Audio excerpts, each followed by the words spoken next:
Welcome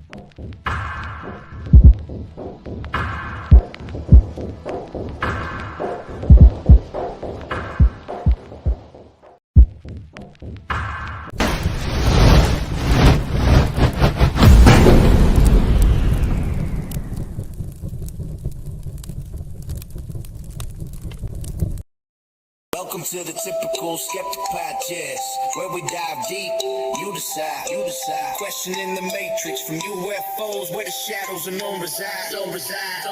Rob Khalil busting myths like ghosts in the night. Paranormal pros, secret space ops, yo, we keep it real, no fright. Typical skeptical seeking, never sleeping on the lies. Aliens, Anunnaki, black ops in disguise. From abductions to ancient scripts, we flip the script wide. TSP style, mile after mile, truth can't hide. Hold up, TSP crew assemble, we dismantle the fable. My lab's targeted souls breaking out of the stable. Darkman howling, Bigfoot prowling, cryptids in the mist. Mandela the fifth, twisting reality, can't resist the twist. Soul trap snapping, reincarnation mapping, holographic dreams, near-death visions, out-of-body missions, waking up the teams. No censorship here, we fear no elite scheme. Conspiracy kings ringing bells, hear the freedom ring. Skeptical seeking, never sleeping on the lies. Extraterrestrials, interdimensional highs. Welcome to Typical Skeptic Podcast. Be sure to like, subscribe, and turn on notifications.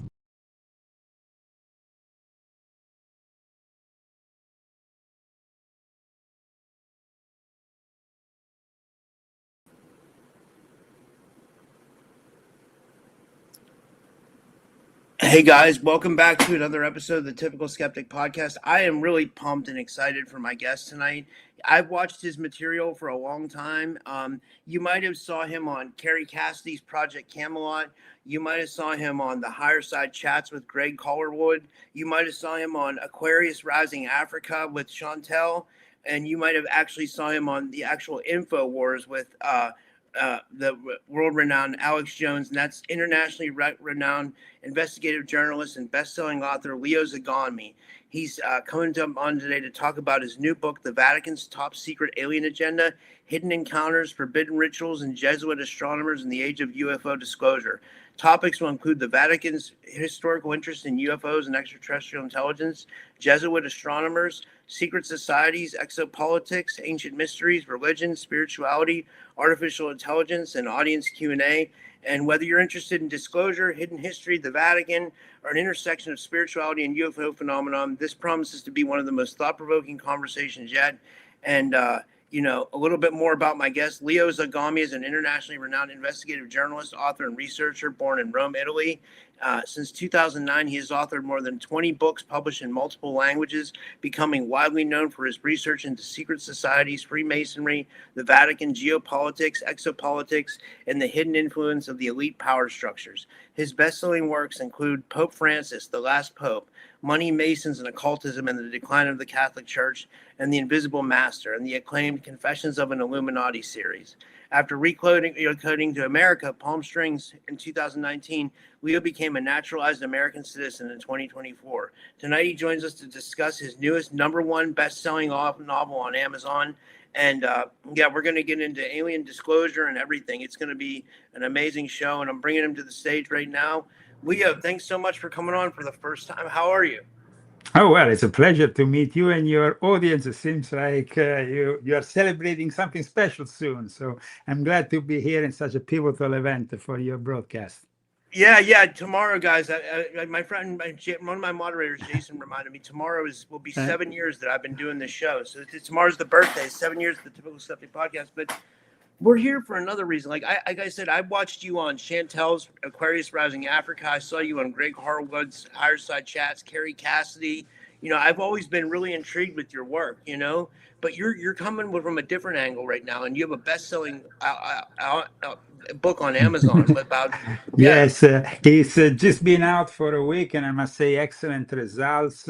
This is a unique book because I wanted to really show how the Vatican is deeply involved in the current disclosure narrative and how they have their hands in everything which is deemed ufologically interesting for them. Since the 1950s, they have been actually elaborating even a theological, let's say, specific so they can prepare themselves to baptize extraterrestrials. But I'm sure that you have a lot of questions, and I have all the answers for you today.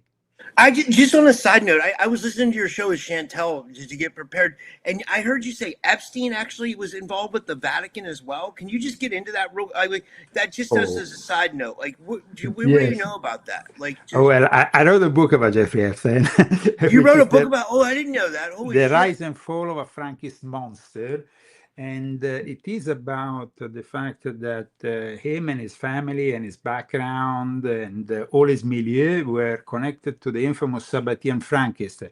The Sabbatean Frankists are the sect that has corrupted Judaism and sits on top of the pyramid of power together with the Jesuits. So they are the ones who control the so-called Illuminati, the various secret societies, think tanks, and so on, including Peter Thiel's secret society. In fact, I actually talk about them in this book, but I anticipated in this book that came out at the end of October 2025 most of what was then published in the Epstein files, because Epstein's family was connected with the Rothschilds, was connected since, it's a family that goes back 200 years.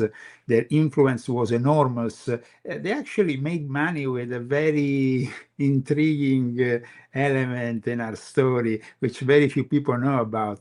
At the end of the 18th century, they actually devised a method to color clothes. And that's how they built up their economy. And then later on, though, immediately soon after, they branched out from Prague and also from Warsaw into Vienna then later on, and they became even in charge of the National Bank. And in Poland, they opened the first private bank. So they have been there for a very long time. As you know, it's all about the bloodlines, and Jeffrey Epstein came from a very particular one. However, he's connected also with this new book because Jeffrey Epstein was connected, as you know, to Les Wexner, who was his mentor. And, and in fact, they had a group called the Mega Group. You can find it on Wikipedia, the Mega Group, Jewish Study Group. And amongst the members, there was Steven Spielberg. Now, last year, when I heard that Steven Spielberg was bringing out Disclosure Day and that his screenplay would be taken care by a Jesuit agent known as David Coep, and that basically was putting together all these Jesuit elements for the movie, I got intrigued by it, and I managed, don't ask me how, to get hold of this screenplay in advance so I could create an antidote for the movie, but I could also dig very much deeper than his film will ever dig into the so-called disclosure, because actually it's a very artificial disclosure what we are having nowadays. Now, the Vatican's Top Secret Alien Agenda is one of the few books that you can find written about such a topic. There was maybe the last one is from I don't know, 16 or 15 years ago. It was called Exo Vaticana. I remember, written by Tom Horn and I think Chris Putham.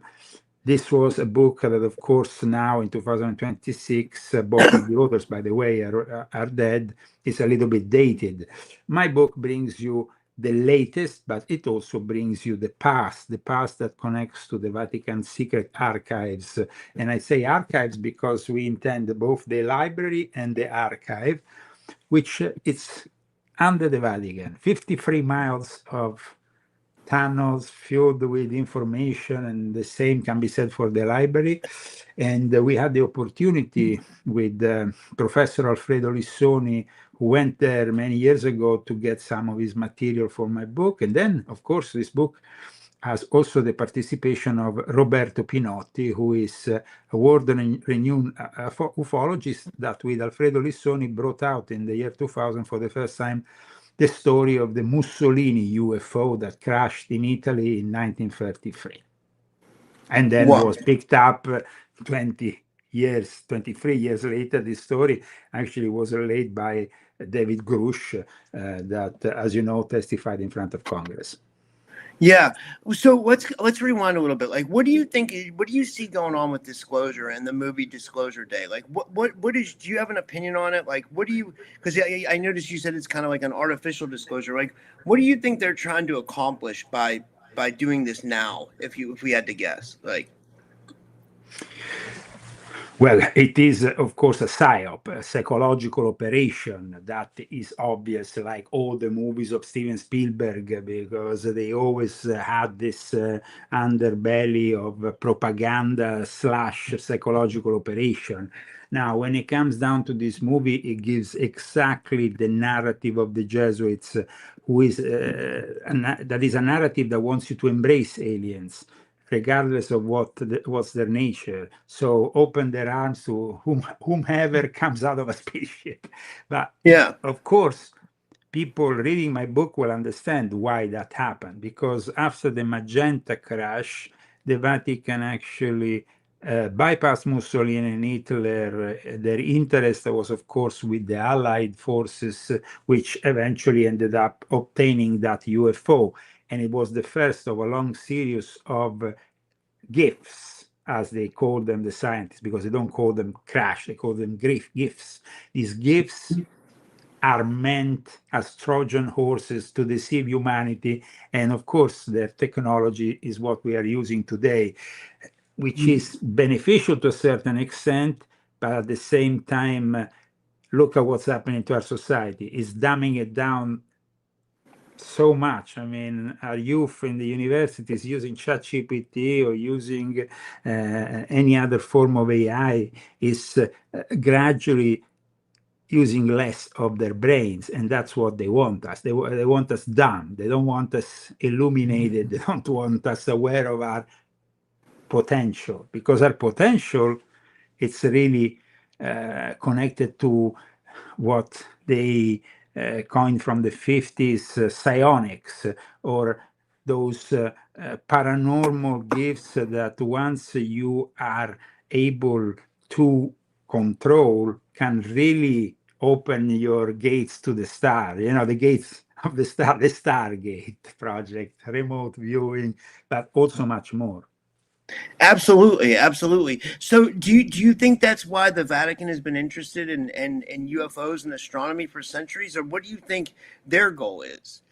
And I don't want you to give too much away because I want people to get your book, but like, Well, no, I mean, I think that it's important to understand that the Vatican is born out of a concept which is unifying what used to be the Roman Empire with the acceptance of a religion that was then accepted as the religion of the empire, but that religion was accepted by Constantine, who himself had a vision in the sky, let's say that when you go into the archives, especially for those people who had the opportunity to go in certain archives, you can notice immediately that under the so-called Christian legends, or all those stories that talk about miracles, or maybe the Blessed Virgin Mary apparitions, there is a lot of similarities with the UAP, and of course there is even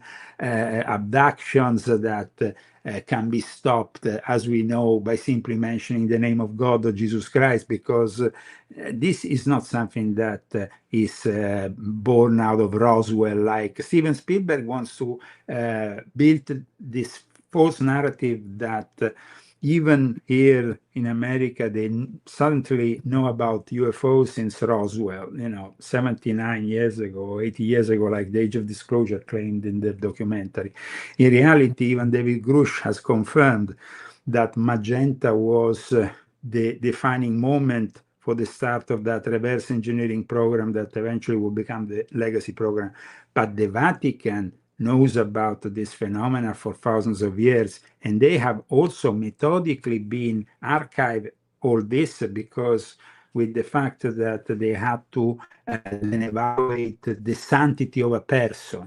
If, for example, Rob dies and tomorrow morning they start making miracles in your name, or things start to materialize, or in the sky, or whatever, then at that point it's something that it will end up in their files. And we also know that for centuries, the UFOs have been interested in the Vatican. UFOs, now they call them UAPs. I always favor UFOs. Me too.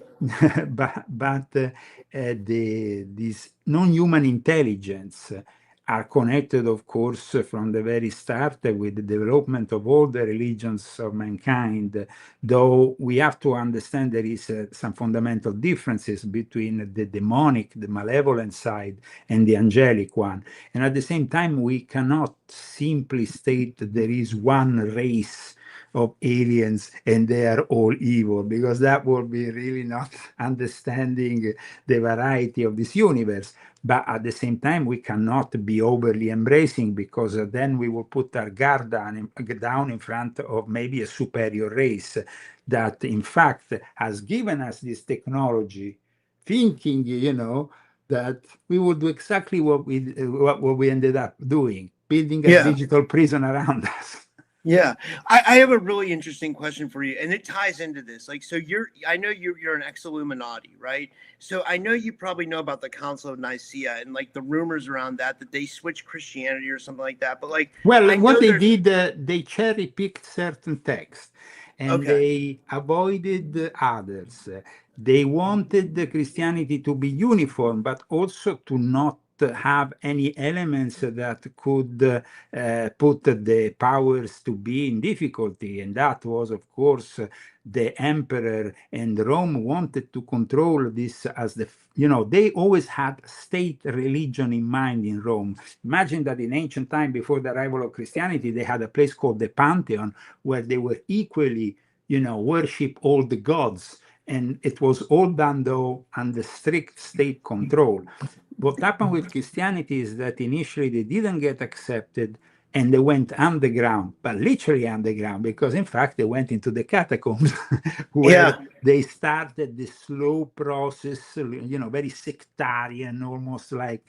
But in fact, in my book, I dedicate a lot of the first chapter also to explain how the development of Christianity comes from a star in the sky, from a sign in the skies. Let's not forget how I Tre Re Magi, as we call them in Italy, the three Zoroastrian priests that suddenly showed up where Jesus was, they, of course, were experts in astronomy. Astronomy became the fixation later on of the Jesuits for that reason.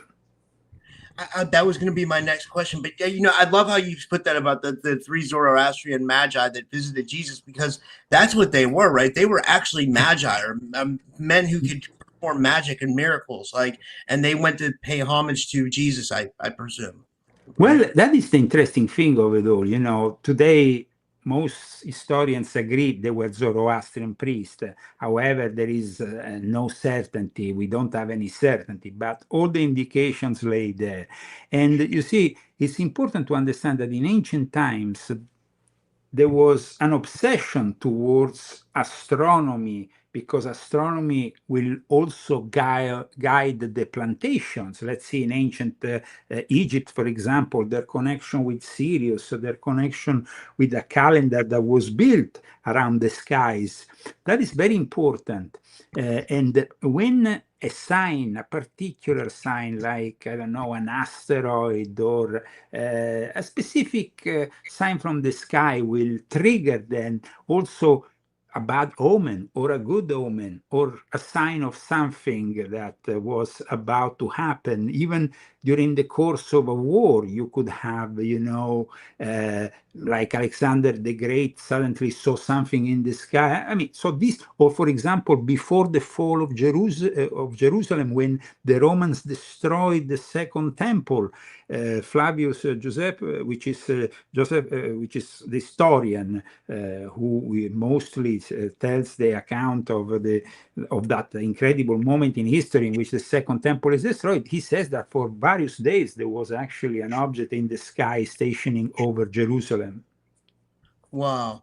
Now, I don't know if you covered this in your book, but I wanted to ask you what your take is on the ancient aliens theory, because, like, I've done a lot of studying on the Sumerian texts, and not just like Zechariah Sitchin, but other writers from the 1800s who kind of translated them. It seems like something was there, like it seems like something interacted with us in our ancient past. I'm not going to say they were extraterrestrial or interdimensional or maybe more advanced humans, but like, do you have a theory on the ancient aliens theory?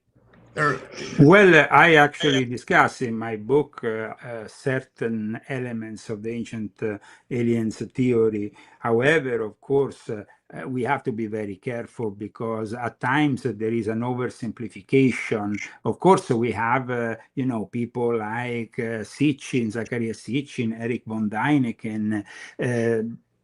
However, Zachariah Sitchin, for example, entered in a very ambiguous relation with the Vatican, which I expose in my book, apparently also exchanging with the Vatican some alien artifacts. So there is definitely,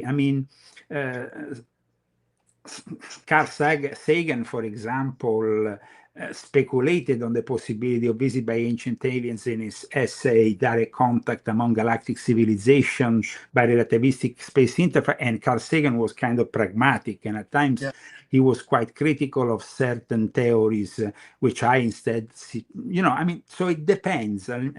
Like, the problem with the ancient aliens theory, I think, has been the over-commercialization of the whole thing, branding a whole bunch of things as ancient theories, ancient alien theory, which maybe it's a little bit at times too much. yeah, I would absolutely agree. Yeah, that's really well said. One thing I wanted to ask you about was the Jesuits, because I know you know a lot about the Jesuits. And I want to ask you what the Jesuits are doing, like what they're doing studying astronomy, or why they're so interested in it. But before we do that, to give the audience a preface, like, what role do the Jesuits play in society, and not just society, but like the underbelly of society? Like, are they the enforcers for the Vatican, or are they much more? They are enforcers for the Pope. They don't care about the rest of the Vatican because they take a special oath. If you see, there is various modalities of Jesuits. You have the brother who is not a full priest. You have the full priest, which is not yet a fourth vow Jesuit. A fourth vow Jesuit becomes a guy who gives himself in his totality to the Pope. So the Pope will then use him as an intelligence officer. A head of state uses an intelligence officer with, of course, license to kill. So at that point, it's not anymore about Jesus, the Holy Mary, or God. It's about complete and blind obedience to the Pope. You see, I wrote the last installment of my confession series that can be read also on its own. You don't need to get the other 11. Volume 12 is dedicated to the Jesuits. The Jesuits have been with us for almost 500 years. And there is a very interesting synchronicity here at work. Imagine this. In 1530, Ignacio Loyola, who had been arrested several times by the Inquisition for being an alumbrados, a member of an Illuminati cult, for being somebody who was practicing occultism, went with a group of his friends, they say 12 or whatever, 10, I don't know, to a specific location in Paris on a mountain. And that's where they created the order. So the order in 2030 will be 500 years old. As soon as they created the order, the Pope didn't immediately accept them. The Pope accepted them 10 years later when he understood that he needed to fight the Reformation, and he also needed to fight the occultism that was spreading very wide, and the Dominicans, who were at the time in charge of the Inquisition, were not doing enough. So he decided to take people who were well acquainted with occultism, well acquainted with science, including astronomy, which is very important because astronomy and astrology in the old days were one thing. together, just like alchemy was one thing. It wasn't separated, you know. Today you have spiritual alchemy, and then you have, of course, chemistry. These things were all together. The Jesuits at that point fought, the Pope accepted the Jesuits in the fold. By 1541, they had the way, you know, the all clear to go. And at that point, the Pope put together the Council of Trento to officially fight the Reformation. And then he led the Jesuits into the most impossible missions to infiltrate the Church of England, the Lutheran. And since then, the whole of so-called Protestantism has been infiltrated by the Jesuits. But not only that, they immediately opened one of the first observatories in the world, in Rome, and they went to China, and they traded their knowledge of astronomy with the Chinese. Wow. So their position in the world of astronomy, it goes back hundreds of years. I mean, these are the people who own Georgetown University.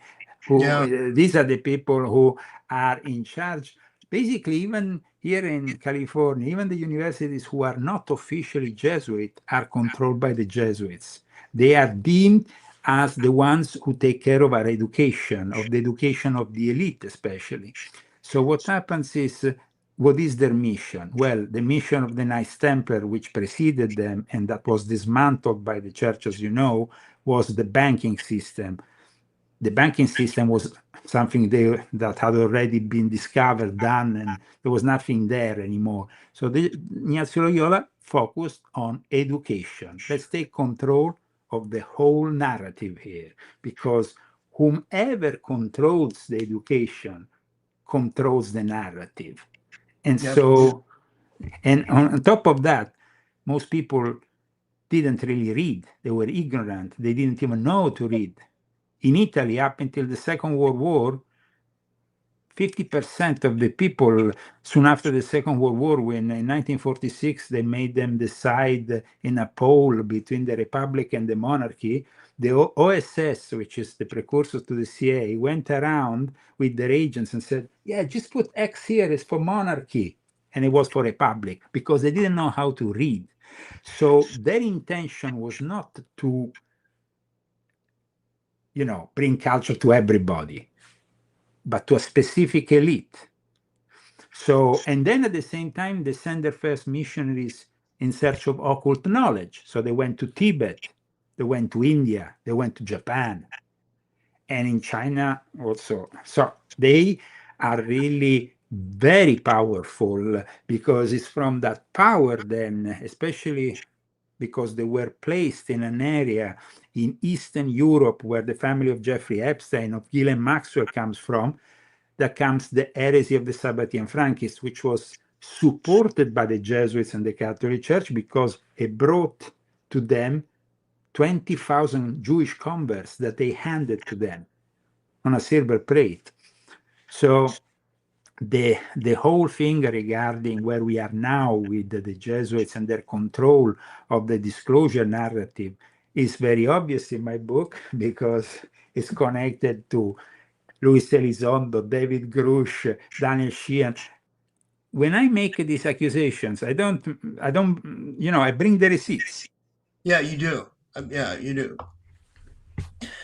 So do you think a lot of these guys are frontmen for just yeah, what do they call it? Like word puppets, like things that the government wants them to say? Because like, you know, like, for example, like if we go to the people who have actually experienced alien contact, or they say they have, right? It seems like they know a lot more than like the official narrative of what you're given. When I mean the experiencers, like it seems like the experiencers, like, and even if you watch Disclosure Day, it was based on experiencers, right? Like I give experiencers a lot of credit. I mean, I'm skeptical too, you know, but You're not talking with a skeptic. You know, as I disclose at the end of the book that I had an encounter myself that was previously classified by the military intelligence. So I know that can you they tell us exist. about it?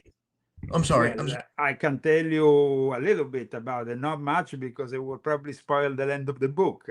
But Okay. it happened in a moment in my life where I was doing an occult ritual, which I actually partly disclose in volume 3 of my Confessions. And because of this occult ritual, which is called the Magic of Abramelin the Mage, is a 6 months long ritual, which allegedly puts you in contact with your holy guardian angel. In reality, I ended up in contact with these beings. And then at that point, because I just left the military a couple of years earlier, I was in the Air Force, I contacted the military intelligence, and then I was told to bring them all the material which I ended up downloading, as they say these days, or channeling. And I gave that to them, and then it was classified. Now, for the first time in this book, I unclassified it because, of course, the Italian military intelligence back then was the SISMI, and SISMI went through a reformation, so they no longer exist as SISMI. They had to change in what is now called ISI. So I was not, and plus I'm no longer an Italian citizen, so I will not be made to break the law, because I'm an American now. I can actually disclose the secret of a country which is no longer mine.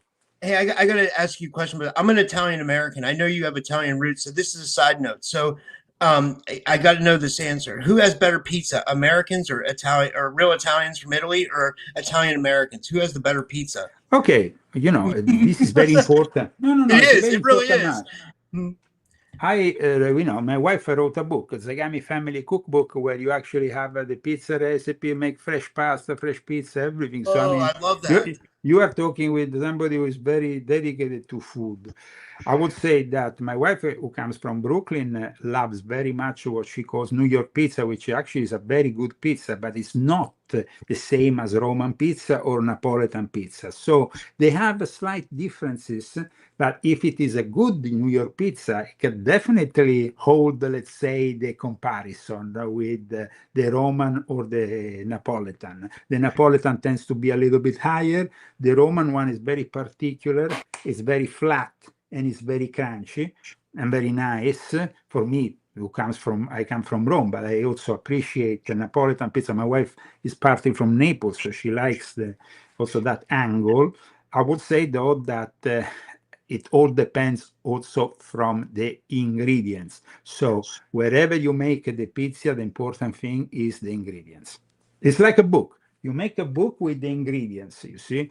I learned that as a writer. If you don't have the right ingredients, what kind of interest will have the reader to read your book? Absolutely, yeah. And you seem to have mastered the art, the right of writing books, because how many books have you published now? I lost count. I published, 6 in Japan. I published 2 here in America. I lost count. I must have published something like 16. I published books in Bulgaria, even in Nigeria.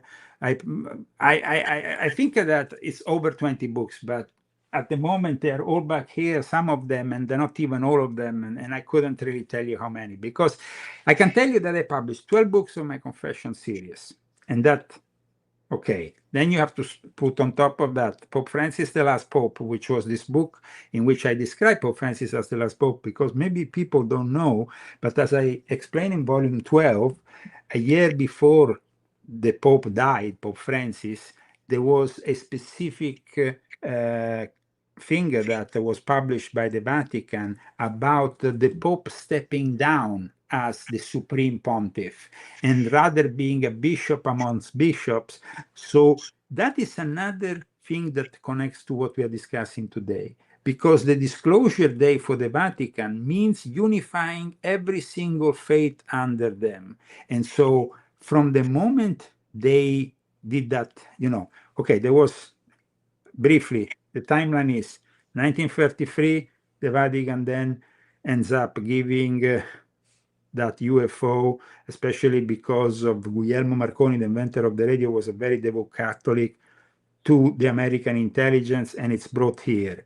Then once the UFOs start crashing in what is New Mexico, because there was the Manhattan Project that, of course, was deemed of interest even from beings from other planets, James Francis Cardinal McIntyre intervened directly. The Archbishop of Los Angeles went to Roswell and went to the other crash site, because it wasn't only in Roswell, there were 2 sites, by the way, not one only. And then there was other sites in New Mexico where UFOs crashed.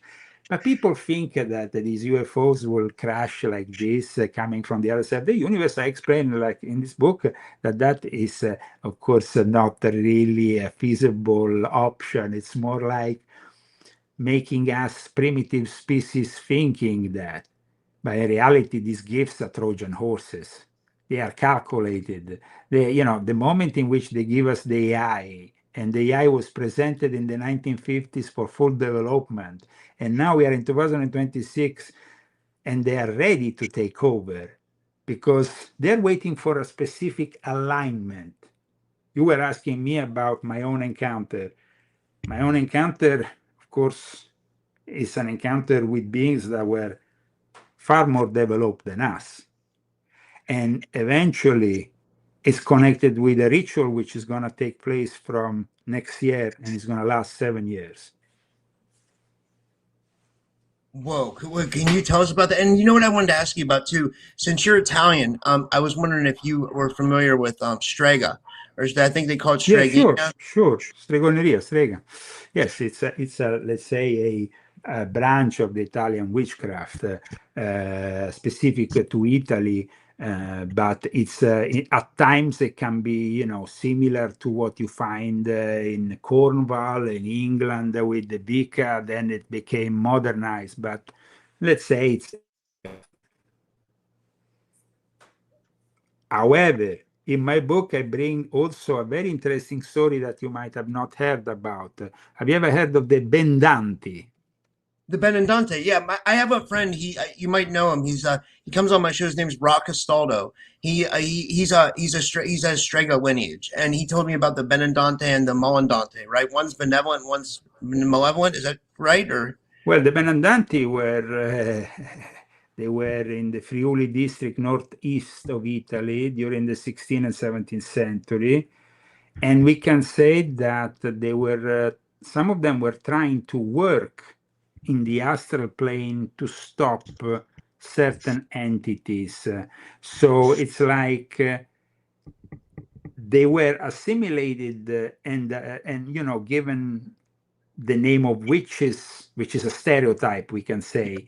But in reality, the Benedanti cult was different from what you can say is stregoneria, in the sense of it was about these out-of-body experiences where the Benedanti in the night will go and fight the malevolent Satanist. So it's dreamwalkers, right? Dreamwalkers. But in a way, it's connected also to the X-Files of the Vatican. In fact, my book describes some of this because, like I said earlier, this professor of religion, Alfredo Lissoni, who, by the way, with Roberto Pinotti in the year 2000, was the first one to bring out the story of the UFO that was found that the UFO crash in Magenta. What people don't know is that this information had been already in Italy for many years when David Grush brought it out in 2023. And they actually had documents, and those documents had been given by the grandson of Benito Mussolini. Wow. So my book is now the grandson of Benito Mussolini has died, so they gave me the possibility of not only publishing the books and also the forensic analyst, because they are proven to be correct. Now you can publish whatever documents, but documents can be forged. In this case, there is a forensic analyst who has analyzed them, documents like these ones. And then, of course, these documents, which are official documents of also some of them. These are documents that where Mussolini was intimating the journalists to silence regarding this subject. But the reverse engineering starts from there. That's what later on will become the legacy program that puts together what became the Department of Energy, the Air Force, the CIA, and the defense contractors. Those people, they don't want the disclosure. In this case, Spielberg was honest when he mentions that in Disclosure Day. The fact that the reverse engineering is of an impediment for full disclosure. That is, let's say, one honest thing, at least, that he said in that movie. Yeah, because this has been a recurring theme in ufology, right? That like they don't want us to have the free energy or the healing technology that could come with some of this reverse engineered technology. Would you agree with that? There is a lot with that reverse engineering. First of all, we give out the fact that we are currently using reverse engineering from a superior species. And that already will start then put into questioning, they have just, the Pope has just given us an encyclical dedicated to the AI together with Anthropic. Everybody talks about Anthropic, about, like the good AI versus the bad AI, ChatGPT, and then you have Meta wanting to invent, then you have Gemini. But the thing is that if I reveal to you that, oh, this was alien, then maybe people will finally think, why they have given us this stuff?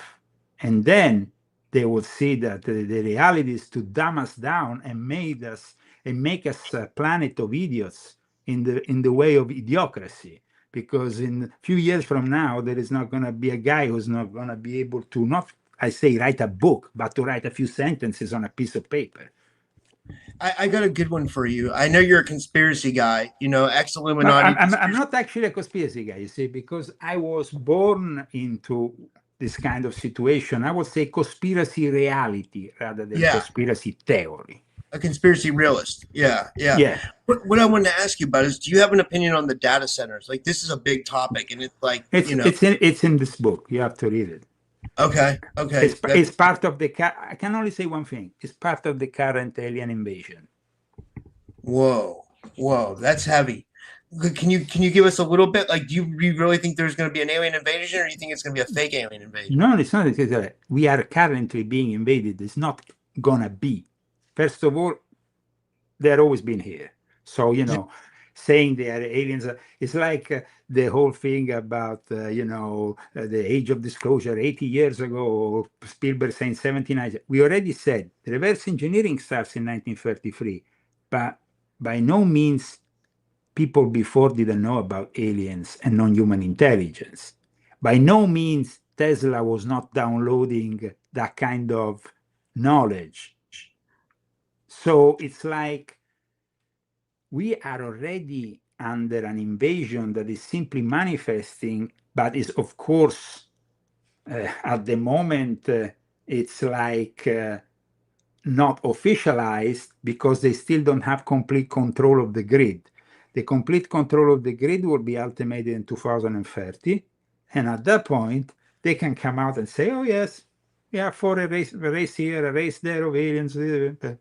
Why? Because at that point, if you say something, they're going to march in your door with a robot. And at that point, you will be with a microchip in your body, and you will end up like your dog. Yeah, that's a good point. Yeah.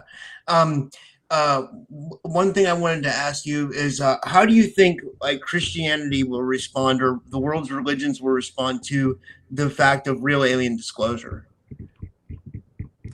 I think that the only way we can have real alien disclosure is if one of these non-human intelligence forms, either interdimensional, extra-dimensional, extraterrestrial, finally comes out and shows themselves. Because if we have to go through governments and we expect governments to tell us the truth, then we are very naive. Yeah, absolutely. I mean, they will always give their own version of reality. They're not going to give us the full meal deal. And that's why I made this book, to show you how even those grassroots UFO movements that we saw for the last few decades, building up conference here and there, they are all carefully orchestrated and controlled by the Jesuits. Even MUFON. Yeah. I mean, the guy who made the Peter Servi, have you ever heard of the Peter Servi? No, I don't. Okay. So in my book, I also explain how the Jesuits have always been obsessed with understanding how people will react and to prepare for that reaction. So eventually Robert Bigelow founded the Alexanders, who were Victoria and who are still alive, Victoria and John B. Alexander, who I'm sure you have heard of, and Robert Bigelow, who I'm sure you have heard of. they created in 1994 the Alexander Survey. Alexander Survey was meant to start to define the differences in reaction by the various religious denominations, by the people inside the clergy or outside the clergy, the rabbis, every single religious denomination then came into question. But then they wanted to dig even deeper in 2008. And so at that point, Reverend Peters, who is a Lutheran evangelic pastor, put together the Peters Survey, which is an even more in-depth evaluation of how the Americans will react. Now, officially, both of these surveys, officially, because in secret the result is another. Officially, the result is that the American people will not panic. That is officially. Unofficially, it's another thing. So the Jesuits, like Guy Consolmagno just a month ago, went public when he was discussing Disclosure Day, citing the Peters Survey, saying, you know, they said that in the end they will not panic. People will be, you know. Instead, then you have people like Jacques Vallée, for example. Jacques Vallée is a big gatekeeper, one of the biggest. He is actually a guy who is totally double-faced. On one side, he gives you the UFO kind of topic, and he likes to dwell into it, inspires Steven Spielberg, Encounters of the Third Kind with Hynek. On the other, he is using his reverse engineering knowledge to invest into startups in Silicon Valley. That's scary. That's scary. That's scary. And in my book, I explain all the connections with the Vatican and him. Wow, holy shit! I did not know that. Wow. So the Vatican had to kind of come full circle on everything. The Vatican has a sincere and invested interest in this alien agenda. Well, they want to stay on top of the New World Order. I've discussed for many decades the fact that the Jesuits were controlling the Illuminati, were controlling the various factions of Freemasonry and all that. So what do you think of it? This is the most important and relevant topic of our time. So the Jesuits actually, 10 years ago, and this is actually the first time I might have discussed this with you, but people, of course, need to go and read the book.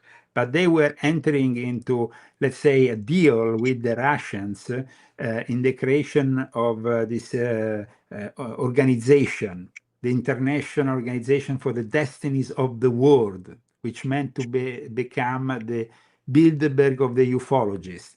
It's been put on pause, of course, with the war in Ukraine, but the guy in charge is Lieutenant Colonel Savin. And in my book, I show how he also tried to recruit the guy who helped me for this book. This is Lieutenant Colonel Savin, and this is Lieutenant Colonel Savin next to Roberto Pinotti, which is the guy who has helped me put together this book with the Centro Ufologico Nazionale Italiano. He's the head of the remote viewers of Russia. Then you have Hal Puthoff here, who is the head of the remote viewers in America, even if today he likes to play the cool dude on this in the age of disclosure. And then you have the same remote viewing also in China with another guy. And interestingly enough, the guy who went to China and then brought them the remote viewing is the father of the space program, and it's a friend of Jack Parsons, who used to be in one of Aleister Crowley's lodges. So it's all connected. You see, people have never really discussed the fact that the remote viewing has really opened the gates, like I said, the Stargate. But that is really what has happened. The capabilities that we have with our mind are restricted by our own dumbed down reality. Once we realize what we can do with our mind, that's another thing. Then it becomes the stuff of, of classified programs, primarily CIA, Defense Intelligence Agency, the SCAN-8, which was the first program for the Stanford Research Institute, because the Stanford Research Institute and Stanford University are two very important locations for this whole legacy program. You have so. Speaking of which, I was thinking to talk about CE5s, like where people go out and they try to like make contact with like aliens and stuff. Well, what I was thinking was, some of these people are so. You talked about psionics. Some of these You people you are so. you are talking about people like Stephen Greer. Stephen Greer was Well, actually well, not sleeping just here. Stephen Greer, because like I don't want to use him as an example. I'm just like the regular average person who might be Okay. highly advanced in psionics. Some people are able to like communicate. Maybe CE5 was a bad example. What I meant was like some people seem to be able to like communicate with the craft. Like if they're looking up at it, they can get it to react, and like it's almost like they have like a telepathic connection with the craft. Some people. Would you agree with that? Well, absolutely. Absolutely. That's why when I had my own encounter of the third kind, that happened. I mean, even their probes, which are the orbs, have a sentient feeling. So you get, if an orb, because you will not have a UFO manifesting in your living room, but you might have an orb coming into your living room as a probe and communicate with you. That is, of course, a non-human intelligence that is communicating from the mothership. Yeah, absolutely. Wow, that's something. And I just had one question. My friend Michelle wanted me to ask you about symbolism and Illuminati. I wanted I get this question here. She said, could you ask him? Let me see if I can find it here. One guy, you have to translate me this because my English at times is not so. One guy said, "Dude is too ripped for 70. I'm not 70. I'm 56." She says, can you ask Leo if during his experience if he ever observed That symbolism maybe and was Stephen Greer. Stephen Greer definitely, guys, is a guy who you should keep an eye on because he was invited in the Vatican and stayed on St. Peter's Square, guested by Monsignor Corrado Balducci. I mean, we are talking about one of the massive gatekeepers of this day and age. yeah. Well, do you think that's what we're dealing with? Like a lot of the most of ufology or ufology is a lot of gatekeepers or people George that. George Knorri. Let me give you an example. I talked about in both in volume 12 as well as in my latest book. And the reason why I got invited once to Coast, but he made sure he was not conducting the show that time. It was Jimmy Church. He didn't want to interview me personally because he's an agent of the Jesuits. He has gone to a Jesuit school. He's completely super brainwashed by the Vatican, and he was criticizing me with my past publisher, telling him that no, Zagami has been exposing the Jesuits stuff. I can't really get involved with him. Blah blah blah. So that gives you an idea of how corrupt is George Knorri. You pronounce it like that, yeah? Yeah, George Knorri. Yeah. Well, George Knorri is a typical Oh, George Norrie, example. you mean George Norrie? George Norrie, sorry, George Norrie. George Norrie is the typical example, but then you have you have the other guy, Knapp, no? What's his name? Yeah. Knapp? Yeah, same Yes. thing, same thing. Yeah. These are like very much figures that have been given the opportunity to reach massive audience, and so for that reason, they are of course used as gatekeepers. Yeah, But absolutely. George Yeah. Norrie is also a guy who comes from the Jesuit school, so he has that forma mentis, as they say in the Jesuit school, that state of mind of a Jesuit. The Jesuits, when they educate you, give you a specific way that you will use in life. Yeah. I went to a high school with the Jesuits, and for that reason, I can tell you how they operate because I had a direct experience. Otherwise, I will not be able to tell you that. Yeah, one thing I wanted to ask you about was I'm not sure if you covered this in your book, but recently there's been a lot of disappearing scientists, and it seems like a lot of them have ties to free energy. Have you looked into this at all, and do you have an opinion? The last chapter of my book deals and tells you the real reason why Major General, the guy who disappeared in New Mexico, it's connected also to the Vatican. Wow. But I can't tell you more because it was part of the book. But I can tell you one thing, that once you read what I'm disclosing in specific in chapter 5 of this book regarding that guy, Tom DeLonge, the Academy of All Stars, then you will realize and put one and one together and you will realize the whole picture. It's like, you cannot reveal too much. Because if you reveal too much, you're taken out. Yeah, absolutely. Yeah. And we see that. We're seeing that in our community today. Yeah, that's absolutely true. I mean, this book, trust me, Rob, I tell you frankly, this book is not going to make me any friends in the community. It's not going to get me to become a special guest in contact in the desert, even if I live 10 minutes from the place where they do it. I'm not really seen in a very good way, because that is where the gatekeepers gather. This year, Daniel Sheehan admitted in front of everybody when they asked him about the Vatican that the Pope has invited him to Castel Gandolfo. We are talking about a former Jesuit novitiate who is then the lawyer of Luis Elizondo, who is the lawyer of Stephen Greer. These people are all in the pocket of the guy Alputov. He's a practicing Roman Catholic and Jesuit agent of the fifth vow. What is the fifth vow? Is those Jesuits who haven't formally joined the order, but are then meant to join the order informally and given this special vow. So we have people like Nancy Pelosi, who is a fifth vow Jesuit agent, for example. Yeah. This is a side note, but do you have any opinions on what's going on with Trump, Israel, and the whole Iran thing? Did you want to touch on that real quick? I can tell. I mean, that's it. It's like you pretty much wrapped it up right there, right? I mean, you know, it's not even like you have to discuss everything. You just see Jeffrey Epstein, Jared Kushner, all these people, and the Chabad Lubavitch movement, which is, of course, officially an Orthodox Jewish movement, but in reality has been infiltrated by Sabbathi and Frankists left, right, and center. And it's totally pushing things that are contrary to real Judaism. It's just like the Jesuits have corrupted Catholicism. Yeah, The Sabbathi and Frankists have corrupted.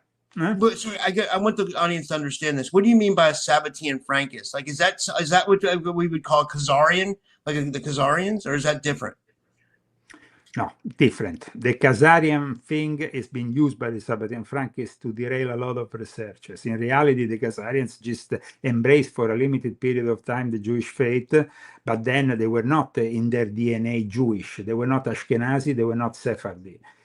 So the actual Sephardic Jews were the ones who gave birth to the Shabbatai Zevi heresy at the beginning in the Middle East in the 17th century. The father of Shabbatai Zevi was a merchant in the city of Izmir in Turkey, and he was working for the Puritans. The Puritans of Oliver, Cromwell, when the England for a brief time became a republic, they were in search of a Messiah of the Jews, so they could bring the Jews back to the Holy Land and then manifest end times for Christians. So in the end, this Shabbatai Zevi comes out as a Messiah. He's recognized by a guy called Nathan of Gaza, who was in Gaza. The actual Synedrion in Jerusalem doesn't recognize him, and so he's pushed to go to Gaza. But he declares himself the Messiah. And at the time when he declared to be the Messiah of the Jews, more than half of the Jews in the planet followed him. So it was a very successful announcement. It wasn't like nobody was following him. However, he was then threatened by the head of the Ottoman Empire, the Sultan, who said, "I'm going to cut your head off if you don't convert to Islam." And so in the year 1666, he converts to Islam. And at that point, of course, most of his followers left him, they abandoned him, but there was still a couple of 100,000 that really believed he was the real thing. And so they did the same thing as he did. They became crypto-Jews. They converted to Islam, but continued. Then there was another guy called Baruch Russo who claimed to be his reincarnation. Remember that in Orthodox Judaism, they believe in reincarnation. Yeah. So the okay. So then at that point, like I explained in this book, a guy called Jacob Frank, whose family, because of their Sabbatean tendency, had been kicked out, pushed, let's say, from where they were living in Ukraine to go to Saloniki. Saloniki now it's Greece. Salonique, so it's now Greece. But this island was part of the Ottoman Empire before, until 100 years ago. And so it was a really important headquarters for the Sabbateans. And Jacob Frank went there, and he was recognized as the official incarnation of Shabbatai Zevi. But instead of staying within the Sephardic lot, because he was Ashkenazi, he went back to Ukraine and Poland, and that's when the biggest spread of this heresy became even more influential, because it influenced the Catholic world. Those those Catholics who suddenly were giving their own surnames from the aristocratic families to these Sabbateans, so Sabbatean Frankists, so they could convert, they would become their godfathers in their baptism. The church didn't really care about, they really cared about just getting these 20,000 in the fold of the Catholic Church, because, they were Jews. So they said, wow, we're going to get 20,000 Jews to convert. That's great. Let's support Jacob Frank. Now, Jacob Frank, though, was doing a kind of ambiguous game with the Orthodox Church and the Russians. And as soon as the Vatican discovered that, they locked him in prison. But their prison wasn't any prison. It was the monastery of the Holy Mary of Czestochowa. And in that place where he spent 12 or 13 years, he devised the ultimate way of his new heretic religion, the way of the Shekinah, in which this naked woman on the altar, which reminds us a little bit of Anton LaVey. Oh, Anton LaVey. Where does Anton LaVey come from? Where do you think he comes from? He comes from Salonique. Wow. So it is, and for example, who do you think brought Adolf Hitler the Thule Gesellschaft, the secret society that then started Nazism? It was Rudolf von Sembotendorf, who was initiated in Turkey, in Salonique. Wow. So it's all connected. And the Sabbatean Frankists created the biggest persecution of the Jewish people, because that is called the burnt offering. That is the Holocaust. That is the sacrifice of their own people. The ones who didn't accept the heresy, they could die on the stake. They could actually go in the chambers. Wow. And how deep was Epstein in this? Was Epstein, is there many Epsteins around the world, I'm guessing, or was Epstein one of a kind and he was Jeffrey Epstein was the heir of the Epstein family that had brought the first rail line from Warsaw to Vienna, who had established the National Bank. They have a palace in the center of Vienna. It's called the Epstein Palace. Holy shit. That's insane. The Epstein, the way that Steve Bannon portrays him in that interview, like a schmuck from Brooklyn, is completely misleading. It's made on purpose. In the private emails sent between Ariane de Rothschild and Jeffrey Epstein, they actually state our families in Austria were the #1 families. We even protected Adolf Hitler when he was destitute and young. He didn't return the favor then. These are actual words that they were exchanging, him and Ariane de Rothschild, stating that the Rothschild, the Epsteins, these were the biggest and most powerful family. We are talking about the Austro-Hungaric Empire. However, what happened with the family of Jeffrey Epstein is that at the end of the 1880s, they went bankrupt. You remember there was the big crisis in the world of banking and stuff around the world. There was a first crisis that will lead to an even more profound crisis later on, as we know, the profound depression that America suffered later. So what happened was that the Epsteins moved to America, and they were, of course, having to start all over again. But that is the background of Jeffrey Epstein. It's about the bloodlines, remember. And the same with Ghislaine Maxwell. Her real surname is not Maxwell, it's Ock, and they come from exactly the same areas of the Sabbatean Frankist heresy. Wow. That today, the place where the father of Ghislaine Maxwell was born, Robert Maxwell, it's actually in Ukraine. Ukraine is, you see, everybody focuses on the Khazarians. The Khazarians, it's mythical thing that was created by the Sabbatean Frankists, so all the idiots would say it's the Khazarians, without focusing on the real problem, which is unfortunately still with us. Because you see, the Khazarians don't have a DNA, but the Ashkenazi have a DNA, the Sephardic have a DNA, and the Sabbatean Frankist heresy became also the leading heresy that built secular Judaism and inspired Zionism. Yeah. Theodor Herzl, this guy here. By the way, thank you so much, Leo. This is fascinating. I'm really enjoying this. Oh yeah. I can't say that out loud. We might get the video taken down. Okay. But you know, there's a But big because movement. not many people see this guy, this gentleman here, who is actually called the father of modern Israel, Theodor Herzl, he was a Sabbatean Frankist. In fact, actually, his first novel, one of his novels that actually inspired the name of Tel Aviv. Tel Aviv comes from a novel that this guy wrote, features Sabbatai Zevi. Wow. It's about the play and about this. So it's rather I have a interesting. question for you. So two questions. Sorry. Do you ever see?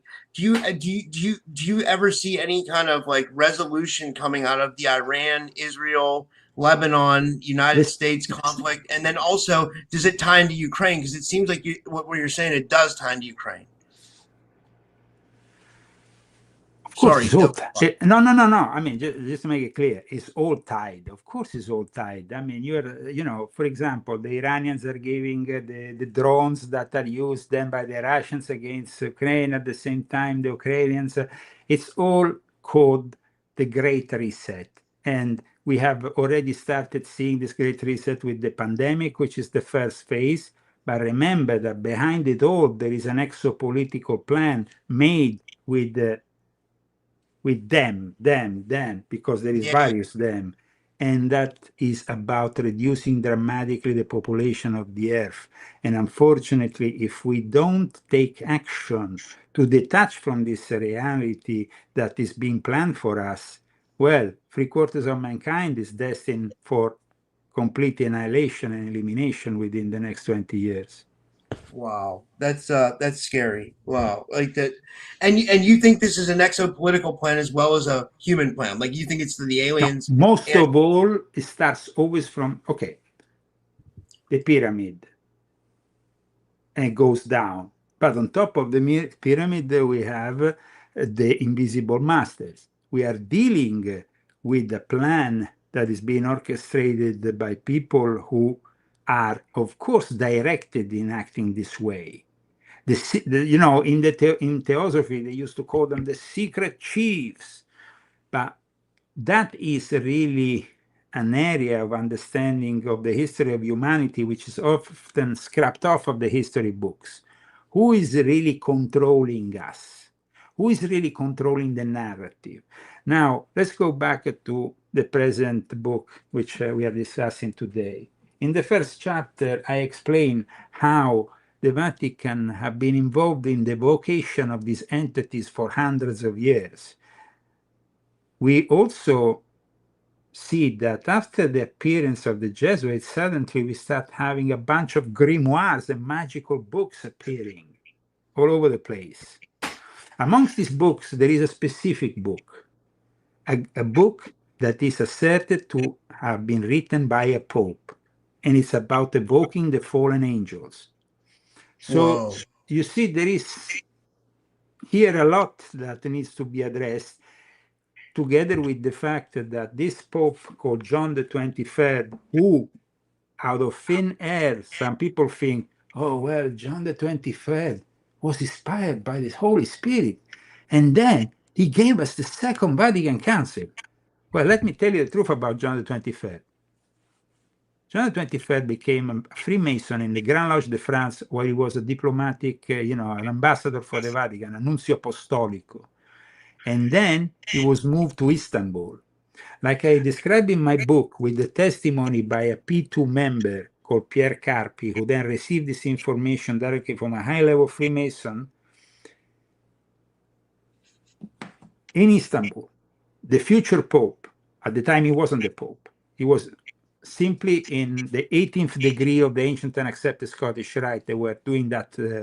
You have various rituals that are conducted within the ancient and accepted Scottish Rite, and you have the 18th, which is the Rosicrucian degree. Now, apparently, while he was in the 18th degree, he started to go in a state of trance and connecting with these beings. So the worshipful master of the lodge immediately called the secretary of the lodge and said, transcribe everything he's writing down, he's saying. And he said, they are seeking contact, those light in the skies, they are seeking contact with us. Whoa. Then what happened later was even more extraordinary. He got elected Pope. He calls the Second Vatican Council, which will become the pivotal moment of transformation of the whole church, that will open up, meaning it will lead to Pope Francis and the creation of the one world religion. But before kickstarting the whole event, he has literally a spaceship that lands in the gardens of Castel Gandolfo. And witness to this was his secretary, Monsignor Capovilla. And in this book, I have the whole account of his 20 minutes spent allegedly with a Nordic being. And after that, the church will be forever changed. Wow, holy shit, man! This was an amazing. I'm gonna have to have you back for a part 2, Leo, because this was so amazing. This was you blew my mind today. Like, well, honestly. First of all, I want you to read the book, because I think that once you read the book, you will have additional questions for me, more specific questions for me, also regarding maybe my own experience. At that point, you will have totally eviscerated, probably, because it's important. It ended up in the Vatican X-Files, so it's relevant. And then definitely we could do a second part. I think that your audience probably today has learned a few new things. I hope that they will learn even more by reading this book. And trust me, you're not going to be disappointed here, because this wants to be a book that warns you about the current disclosure and prepares you for the real disclosure. Yeah, absolutely. Absolutely. Well, yeah. How can people get your book and how can people follow you? And thank you, Leo. This was awesome. Thank you. Okay. You can always go on leozagami.com. On leozagami.com, you will find my latest articles and links to my newest books. And of course, you can find them on Amazon. It's both in the paperback format as well as hardcover and Kindle. And I suggest people to always get something on paper rather than Kindle, because the future might be very uncertain once the AI takes over the show, and all your digital certainties might become a desert. So it's better to have something tangible. I love my books and I love the physical connection with the book. Absolutely. Absolutely. Well, yeah. Well, thank you so much for tuning in today. And thank you, everybody. And I'll be back tomorrow. And like I said, tomorrow's the 7-year anniversary of this podcast. So it'll be I'll do a. And I want to add one thing. Yeah. That I agree with somebody who said here in the chat that Disclosure Day is a joke. But remember, guys, that there's a lot of fragile minds who might misunderstand that joke. So I agree. It's great entertainment. And entertainment should be left in the realm of entertainment. But the intention here is to make us, acclimatize with the reality of embracing the gray areas. And when you hear about the abductions, the first thing they tell you if they are gray aliens is that these beings are demonic. Suddenly, you have Spielberg, who has run for the last few decades a completely opposite narrative. But of course, he's in bed with the demonic side.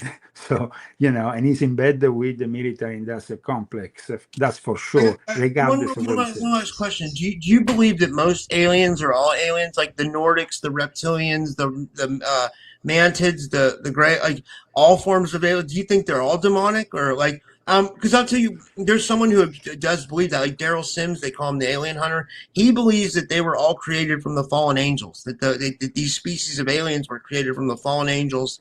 And it's kind of like a Christian concept that they believe that. Yeah, well, that's why in my book, there is a whole explanation of the various theological approaches, the evangelicals, the Lutheran, the Orthodox, the Russian Orthodox, the Catholic traditionalists, the post-conciliar ones. We can say that for sure, the only ones who really openly embrace these aliens at the moment are the post-conciliar Catholics, the ones that a few weeks ago have kicked out an exorcist in the Archdiocese of Washington, D.C., simply because he said that they were demons. And that was, a former intelligence officer who for 19 years served as an exorcist, and he was kicked out simply for saying that. So that means that they have an agenda regarding, and that is the agenda which I'm trying to expose here. Regarding what you said about your friend and what he believes, I think that the universe, of course, reflects what we have on this planet. It's good and evil, yin and yang. And we can never generalize, but we can also never open our arms wide open to a race which is superior to ours, because they might be as good intentioned as they might be, they will always enslave us in one way or another. So I think that we can, of course, say there is angelic beings, the angels themselves. We can consider them, aliens. And those are beings that are benevolent towards us. So we have also allies in this universe, not only enemies. We just need to keep our guard up as a race and, not believe in anything that comes out of the TV stations. Because it's not going to be like Disclosure Day of Steven Spielberg. The truth is not going to be televised. Those are the lies that will be televised. The truth will be eventually suppressed as usual, and we will have to read about it or, in some underground way, connect and know the truth. But the truth is something that they're very much fearful of because they don't want to lose the grip of power that they have upon us. Yeah, absolutely. Well, thank you so much, Leo. This was awesome. And thank you, everybody, for tuning in. And I will see you guys tomorrow. And good night, everyone. And thanks, Leo. God bless you. Thank you, Rob.